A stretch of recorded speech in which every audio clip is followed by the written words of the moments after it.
ನಡುವೆ ಗಡಿಪಿಲದಲ್ಲಿ ಅಕ್ರಮ ಗೋಸಾಗಾಟ ಪ್ರಕರಣಕ್ಕೆ ಸಂಬಂಧಿಸಿ ಗೋಸಾಗಾಟಕ್ಕೆ ಬಳಸಿದ ಇನೋವಾ ಕಾರು ಜೊತೆ ಇಬ್ಬರು ಆರೋಪಿಗಳನ್ನು ಬಂಧಿಸಲಾಗಿದೆ. ಶೀಘ್ರದಲ್ಲಿ ಆರೋಪಿಗಳನ್ನು ಪತ್ತೆ ಹಚ್ಚಿದ ಪೊಲೀಸ್ ಇಲಾಖೆಗೆ ಅಭಿನಂದನೆಗಳು ಮತ್ತು ಆರೋಪಿಗಳ ವಿರುದ್ಧ ಕಠಿಣ ಕಾನೂನು ಕ್ರಮ ಕೈಗೊಳ್ಳುವಂತೆ ವಿಶ್ವ ಹಿಂದೂ ಪರಿಷತ್ ಬಜರಂಗದಳ ಪುತ್ತೂರು ಜಿಲ್ಲೆ ಆಗ್ರಹಿಸಿದ್ದಾರೆ. 2-3 ದಿನಗಳ ಹಿಂದೆ ಪುತ್ತೂರು ಸುಬ್ರಹ್ಮಣ್ಯ ರಸ್ತೆಯಲ್ಲಿ ಗಡಪಿಲ ಎಂಬ ಜಾಗದಲ್ಲಿ ಗೋಕಳ್ಳರು ಗೋಗಳನ್ನು ಸಾಗಿಸ್ತಾ ಇದ್ದಾಗ ತಮ್ಮ ವಾಹನ ಕೆಟ್ಟದ್ದರಿಂದಾಗಿ ಗೋಗಳನ್ನು ಬಿಟ್ಟು ಪರಾರಿಯಾಗಿದ್ರು.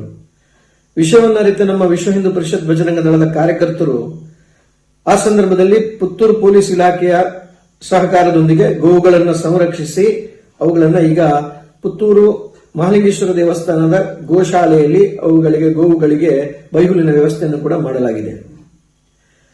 ಈಗ ಪುತ್ತೂರು ನಗರ ಠಾಣಾ ಪೊಲೀಸರು ಗೋಕಳ್ಳರನ್ನ ಮಾಣಿಯಲ್ಲಿ ಬಂಧಿಸುವಲ್ಲಿ ಯಶಸ್ವಿಯಾಗಿದ್ದಾರೆ. 2 ಜನ ಗೋಕಳ್ಳರು ಈಗ ಬಂಧಿತರಾಗಿರುವ ಕಾರಣ ಅವರ ತನಿಖೆಯಲ್ಲಿ ಬಂದಂತ ಮಾಹಿತಿ ಏನಂತ ಹೇಳಿದ್ರೆ, ಅವರು ಇನ್ನೋವಾ ಕಾರ್ನಲ್ಲಿ ಗೋವುಗಳನ್ನ ಸವಣೂರು ಕಡೆಯಿಂದ ಅಕ್ರಮವಾಗಿ ಸಾಗಿಸ್ತಾ ಬರ್ತಾ ಇದ್ರು.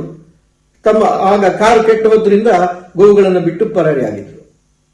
ಈಗ ಪ್ರಶ್ನೆ ಏನಂತ ಹೇಳಿದ್ರೆ, ಸವಣೂರಿನಲ್ಲಿ ಇರ್ತಕ್ಕಂಥ ಏನು ಚೆಕ್ ಪೋಸ್ಟ್ ಇರಬಹುದು ಅಥವಾ ಇನ್ನಿತರ ಯಾವುದೇ ಆ ಭಾಗದಿಂದ ಬರುವಾಗ ಇರುವಂತಹ ಚೆಕ್ ಪೋಸ್ಟ್ಗಳನ್ನು ದಾಟಿ ಗೋಕಳ್ಳರು ಬಂದಿದ್ದಾದರೂ ಹೇಗೆ ಅನ್ನೋದು ಒಂದು ಪ್ರಶ್ನೆ.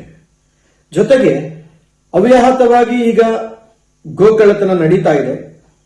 ಅದನ್ನ ತಡೆಯುವಲ್ಲಿ ಕಟ್ಟುನಿಟ್ಟಿನ ಕ್ರಮವನ್ನ ಪೊಲೀಸ್ ಇಲಾಖೆ ಕೈಗೊಳ್ಳಬೇಕು ಅಂತ ವಿನಂತಿ ಮಾಡ್ತಾ ಇದ್ದೇನೆ. ಜೊತೆಗೆ ಈಗೇನು ಇಬ್ಬರು ಗೋಕಳ್ಳರನ್ನ ಅಬ್ದುಲ್ ಮತ್ತೆ ಆಶಿಫ್ ಅಂತ ಮಾಹಿತಿ ಬಂದಿದೆ, ಅಂಥವರನ್ನ ಹಿಡಿದಂತ ಪೊಲೀಸ್ ಇಲಾಖೆಗೆ ಅಭಿನಂದನೆಯನ್ನು